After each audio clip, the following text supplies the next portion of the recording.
Have you ever walked into a room and felt invisible? Not because anyone said something, not because you lacked talent or value, but because somehow the air didn't seem to bend around you the way it did for others.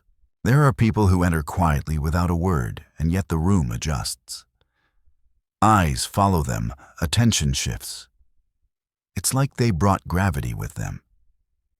And you wonder, why not me? We're taught to wait, to work hard, be kind, let results speak for themselves. But what if the world isn't listening for results? What if it's scanning for certainty? This isn't about arrogance. It's about presence. And presence is not something you're given. It's something you claim. Because whether you realize it or not, the world is watching, and it makes decisions about you long before you ever open your mouth. You're watching Mind See, where the mind learns to see. You've probably seen it before. Someone walks in, not loud, not flashy, but something shifts. It's subtle. No big entrances, no attention-grabbing moves. Yet somehow everyone notices. There's no name tag, no resume being passed around. But the way he stands, the way he scans the room without rushing, it all says one thing: I belong here.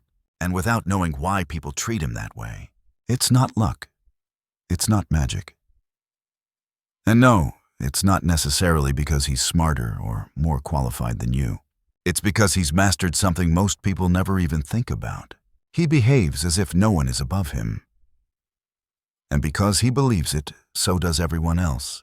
Meanwhile, the rest of us have been conditioned to wait our turn, to prove ourselves, to stay quiet until someone says, "Okay, now you're allowed."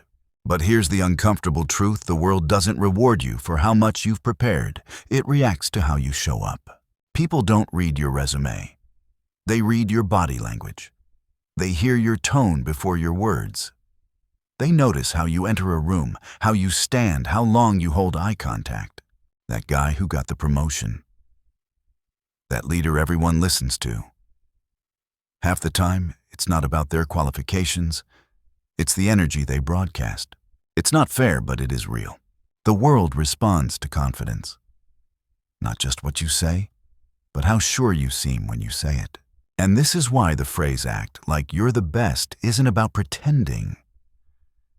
It's about stepping into the role before someone gives you permission. You don't earn respect and then start acting confidently. You act confidently, and that's how you earn respect. Think of it like this: when an actor steps onto a stage, they're not lying. They're stepping into something with full commitment. They're not pretending to be powerful. They're performing power so completely that the audience accepts it as truth. And that's exactly what presence is. It's a kind of performance, not of deception, but of clarity, of intent. If you're waiting to feel ready before you act ready, you'll be waiting forever. Because the world is fast. People don't have time to look deep into who you are. They go off first impressions, and those impressions are built on posture, presence, pace, energy. This is why someone who walks like they've already earned the room gets treated as if they have, even if they haven't done anything yet. And this is also why the brilliant, soft-spoken person in the corner, or the one with the perfect solution, gets overlooked. Because their presence whispered, "Maybe I don't belong." You might think, well, that's not fair. I'm not as outgoing. I'm not naturally confident. But that's the point. Confidence isn't a natural gift. It's a skill, a muscle. And like any skill, it can be trained with repetition, with intention, with commitment. Start paying attention to the small signals you send. When you walk into a space, are your shoulders back? Are you grounded? Do you walk like you have somewhere to be? Or do you drift like you're waiting for approval? When you speak, is your voice steady? Are your words clear? Do you finish your thoughts or leave them hanging, waiting for someone else to agree first? Because the energy you bring into a room doesn't just affect how others see you, it shapes how you see yourself. And that is the real transformation. The more you carry yourself like someone worth listening to, the more you begin to believe it. Not as ego, but as alignment. Confidence is not the reward of achievement. It's the foundation for it. If you want to lead, if you want to influence, if you want to be heard, you can't wait until you feel fully ready. you must act as if you are, even when you're scared, even when your voice shakes, even when no one is watching. Because someone always is. And more importantly, you are. You're watching yourself all the time, reinforcing whatever story you've been telling. So if the story you're telling is, "I'm not enough yet," your actions will mirror that, and the world will too. But if the story shifts to, "I deserve to be here," everything changes. This is not fake it till you make it. This is becoming. It's not lying to yourself. It's telling a different truth, one you've been afraid to believe. You already have value. You already have insight. You already have something to say. The question is, are you delivering it like it matters? Because people don't follow the most correct voice. They follow the most confident one. They follow clarity, direction, presence. You've probably seen this before. Two people share the same idea. One mumbles it, eyes down, full of qualifiers. "I think maybe this could work." The other says the same idea firmly. "Here's what we should do." Guess who the room listens to? Same content, different delivery. And that difference is everything. So next time you're in a meeting, a conversation, an interview, stop trying to say the perfect thing. Start saying it like you believe it. Because the truth is, the world rarely listens deeply. But it always responds to conviction. Let's be honest, you've probably played small before. Held back a comment because you weren't sure it would land. Waited your turn while someone else took the spotlight. Put your head down, hoping someone would notice your work without you needing to say a word. You're not alone. Most people have been there. We're trained to believe that if we're good enough, we'll get picked. If we're smart enough, someone will give us a shot. If we stay patient and humble, the world will reward us for it. But that's a fantasy. The world doesn't give out gold stars for humility. It hands out influence and attention to those who look like they already have both. The person who speaks with authority, even if they're wrong, gets more room to shape the conversation than the one who waits for permission to speak up. It's not about being the loudest. It's about being the most certain. People are drawn to clarity. They're magnetized by someone who looks like they know who they are and where they're going. That's why confidence is so powerful. It creates gravity. Even silence, when paired with presence, becomes magnetic. You sit still, spine tall, eyes steady, and suddenly people want to know what you're thinking. They lean in. They take you seriously. But silence without presence, that's not mystery. That's invisibility. And this is where most people get it wrong. They think presence means being aggressive, talking over others, taking up space like a storm. But real presence isn't loud. It's calm. It's composed. It says, "I'm here. I don't need to prove anything." That's what true confidence is, not performance, but posture. Not volume, but conviction. You can speak softly and still command a room if your tone carries belief. You can say fewer words and still be heard if your energy says, "These words matter." This is what separates the forgettable from the unforgettable. People don't need to be dazzled by you. They just need to feel something solid when they look your way. Something unwavering. Something certain. And that kind of presence doesn't require credentials. It doesn't require approval. It just requires that you stop asking for permission to take up space. Stop shrinking to make others comfortable. Stop diluting your voice to sound agreeable. Stop apologizing for your power before you even step into it. This doesn't mean you act superior. It doesn't mean you put others down. It means you finally stop putting yourself beneath everyone else by default. Because the truth is, people will treat you the way you treat yourself. If you walk into a space acting like you're an afterthought, they'll believe you. If you look around for cues to see if you're allowed to speak, they'll assume you're not worth listening to. If you show up with hesitation in your eyes and nervous energy in your shoulders, people won't feel safe following your lead, even if your ideas are brilliant. This is not because people are cruel. It's because we're wired to respond to signals fast, surface-level signals. We scan for confidence, posture, tone, eye contact, rhythm. These are cues we pick up before a single word is processed. And so, every little movement you make sends a message whether you mean to or not. Are you sending the message that you matter? or that you're unsure? Are you moving like someone who belongs or someone hoping to be invited in? Because if you're not intentional, your body will broadcast your doubts. That's the cost of hesitation. And here's the thing, most people you admire, they were terrified once too. They didn't feel ready. They just acted anyway. They understood that confidence isn't a prize you earn after you've proven yourself. It's a tool you use to prove yourself. It's the armor you wear before the battle, not the trophy you get after. And here's what makes it work: repetition. Confidence is built the same way you build any habit. You choose the behavior first. The feeling comes later. You walk like you're grounded, even when you're shaking. You speak like you matter, even when your heart races. You look people in the eye, even when your instinct is to look away. And the more you do it, the more you start to believe it.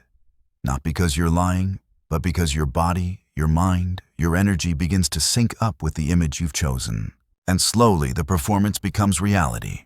People start treating you differently, not because you changed who you are, but because you finally started showing who you are with conviction. You stopped explaining. You stopped asking. You started owning. This is what separates the people who lead from the people who follow. Not talent, not IQ, not hustle, but presence. So when you're tempted to hold back, to wait for the perfect moment, remember the room is already watching. The impression is already forming. And you have a choice. You can let others define who you are. Or you can show up with clarity and let them adjust to you. You don't need to have all the answers. You just need to stop questioning whether you deserve to speak. You do? You don't need permission to exist loudly. You don't need to earn your place through suffering or silence. You just need to decide today, I'm going to walk like I matter, not because I'm better than anyone, but because I finally stopped believing I was less than everyone. Let's flip the script for a second. Think of someone you've seen step into a room and instantly shift the atmosphere. They didn't have to say much. Maybe they didn't say anything at all. But you noticed them, and so did everyone else. Now think of the opposite. The person who enters and fades instantly into the background. It's not because they're less intelligent. It's not that they don't have something to offer. It's that they walk like they're waiting to be accepted. They speak like they're asking for permission, and the room picks up on that immediately. You see, this isn't just social, it's biological. Humans are wired to follow strength, or at least the appearance of it. It's not logic that makes people pay attention. It's emotion, energy, certainty. Confidence acts like a broadcast signal. When you emit it, people receive it whether they realize it or not. When you don't, the signal is static. You get ignored, talked over, forgotten. And not because you weren't worth noticing, but because you didn't tell the room through your posture, tone, and energy that you were. So let's talk about what happens when you flip that energy. When you decide without waiting to walk in like you own the space. When you sit tall, speak with intent, and stop shrinking yourself just to make others feel comfortable. At first, yes, it might feel like acting. Like stepping into a role you're not ready for. But every powerful person you admire once did exactly that. They didn't wait for someone to hand them authority. They embodied it. They assumed it. And because they repeated that assumption enough times, it became reality. They weren't pretending anymore. They were just being. That's what this all comes down to. Not pretending, becoming. You are shaping your identity in real time. Every day you wake up and decide how you carry yourself through the world. Every time you hold your ground instead of folding. Every time you speak with conviction instead of softening your edges for approval. Every time you move like someone who matters without apology. That's presence. And that's how people begin to adjust to you instead of the other way around. Because once you decide who you are, others stop questioning it. They feel the certainty. And that's what they respond to, not your resume, not your stats, not your history. Just the energy you carry and the story you repeat through your behavior. Confidence is the repetition of identity. Show up as the same version of yourself enough times, and the world starts to believe it even before you fully do. That's why consistency matters more than perfection. more than skill, more than being the smartest person in the room. Because perception isn't built on who you are deep down. It's built on what you project consistently. So ask yourself, what version of you has the world been seeing? Have you been showing up like a man still waiting to be chosen, or like someone who's already chosen himself? Have you been moving like someone who doubts his worth, or someone who walks like the crown is already on his head, even if no one else sees it yet? Because the truth is, people treat you according to the version of you that shows up. If you look lost, they'll assume you are. If you look powerful, they'll defer. If you walk in with grounded stillness, people lean in. If you stumble in with self-doubt, they tune out. This isn't about faking anything. It's about learning how to carry who you are. It's about stopping the habit of apologizing for your presence, whether through silent small talk or shrinking body language. You don't need to prove yourself. You need to project yourself. You don't need to wait for someone to see your value. You need to act like you already know it. Because here's the paradox. The world starts seeing you differently the moment you start seeing yourself differently. It mirrors back your beliefs. If you believe you belong at the table, others begin to believe it too. If you walk like you're essential, people will begin to treat you that way. But if you hesitate, if you delay, if you walk with the energy of, "I hope I'm enough," you'll always be one step behind. Not because you aren't enough, but because you sent the signal that you weren't sure. And that's the signal people follow. So no more waiting, no more hoping to be noticed, no more holding your breath and shrinking your voice. From now on, you walk into the room like you're the one people came to hear. Not because you're better, but because you're done playing small. You look people in the eye, not to challenge, but to anchor. You speak not to impress, but to express. You hold space not by being the loudest, but by knowing you don't need to be. And when others sense that, the calm, the clarity, the conviction, they respond. Because deep down, people are drawn to those who act like they already know who they are. So let the world adjust to your presence. Let it adapt to your energy. Let it rise to meet the image you've chosen for yourself, the version that finally stopped asking to be accepted and simply began to lead, not with ego, but with presence, not with volume, but with certainty. Not with a need to prove, but with a quiet, unshakable belief in who you are becoming. And when that belief is lived out consistently, not just in moments of confidence, but in everyday choices, in how you sit, stand, breathe, speak, something powerful happens. You stop chasing respect, you start attracting it. Because the moment you stop shrinking for others is the moment they start making room for you. And when you walk like you already belong at the top, eventually no one questions it anymore.